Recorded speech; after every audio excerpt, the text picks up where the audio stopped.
के पाठक जी ने शिक्षकों को सड़क पर आंदोलन नहीं करने दिया और जिस तरीके से आंदोलन को रोकने के लिए संगठनों को ही खत्म करने की पत्र उन्होंने जारी कर दी, लेकिन शिक्षक जो एकता है, अब अपनी एकता को उन्होंने समझ लिया कि हमारी एकता की ताकत क्या है।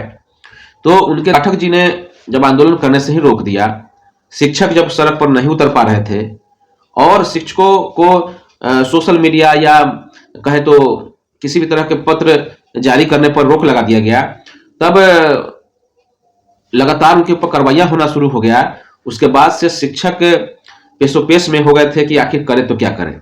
ऐसे में एक शिक्षक नेता ने किस तरीके से एसीएस के पाठक जी का विरोध किया और उस विरोध का फलाफल यह हुआ कि आज वे माननीय एमएलसी बन गए हैं।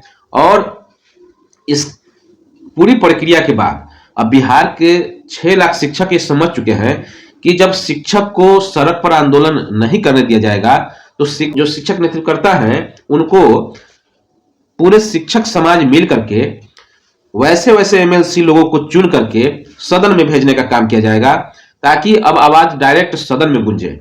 जब सड़क पर आप नहीं बोलने देंगे तो सदन में तो बोलने ही देंगे, क्योंकि उनका संवैधानिक जो अधिकार है आप उससे सदन में तो नहीं छीन सकते हैं। जब आप रोड का अधिकार तो आपने छीन लिया, रोड पर आंदोलन करने का अधिकार आपने छीन लिया, लेकिन सदन में बोलने का अधिकार आप किसी से नहीं छीन सकते हैं।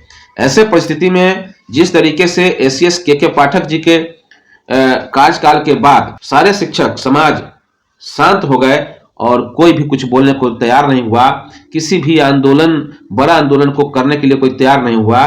उसके बाद जो स्थिति बनी है, शिक्षक लोग अंदर ही अंदर सारे लोग अभी समझ चुके हैं कि अपनी एकजुटता बनाए रखने की आवश्यकता है।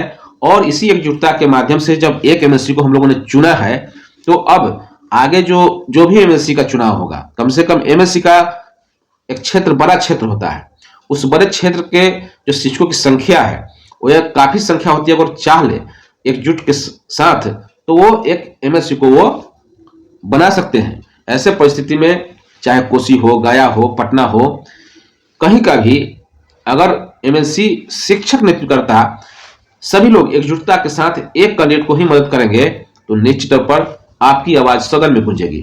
तो ऐसे परिस्थिति में हम सभी बिहार के तमाम शिक्षक को इस पर काम करने की आवश्यकता है। एक दूसरे से आपस में चर्चाएं जारी रखिए और जो भी शिक्षक अपने इर्द गिर्द में मौजूद हैं उन लोगों को समझाने का प्रयास कीजिए कि आपस में लड़ने का अब समय नहीं रहा। हम लोगों को मिलजुल करके अब जो सड़क पर जो आवाज उठती थी तो अब डायरेक्ट सदन में ही आवाज बुलंद करने के लिए वैसे शिक्षक नेतृत्वकर्ताओं को भेजने की जरूरत है जो सदन में हमारा आवाज बन करके गूंजेंगे। और चूंकि डायरेक्ट कहें तो जहां संविधान का ही गोद है, संविधान की वो पूरी व्यवस्था है, वहां पर आपकी आवाज जब बुलंद होगी तो निश्चित तौर से आपके हक हुकूक की लड़ाई को कोई रोक नहीं सकता है। आपका जो मूल अधिकार है उससे कोई नहीं रोक सकता है।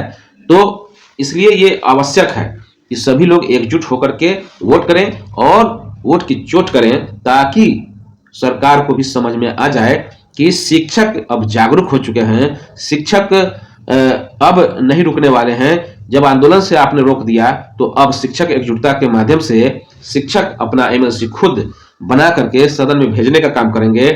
साथ ही साथ अगर जरूरत पड़े तो विधायक के चुनाव में भी आप लोग जो शिक्षक नेतृत्व करता है, जो गैर शिक्षक हैं या सस्पेंड हो गए हैं या फिर जो बर्खास्त शिक्षक हैं, वे लोग अपनी किस्मत आजमा सकते हैं। और निश्चित रूप से शिक्षक लोगों को उन्हें सपोर्ट करना चाहिए, क्योंकि जो लोग प्रखर रूप से बोलते हैं, प्रखर रूप से शिक्षक का नेतृत्व करते हैं, उन्हें जरूर आप आगे पहुंचाने का काम कीजिए, ताकि आपकी आवाज बुलंद हो सके। आपकी जो संवैधानिक लड़ाई है, जो समानता का लड़ाई है, जो आपके राजकर्मी का लड़ाई है, इन सारे चीजों की लड़ाई आपका लड़ा जा सके। तो फिलहाल इस वीडियो में इतना ही। वीडियो अगर अच्छा लगे तो लाइक कीजिए, कमेंट कीजिए और शेयर के माध्यम से फीडबैक जरूर दीजिए। धन्यवाद। जय हिंद, जय भारत, जय शिक्षक।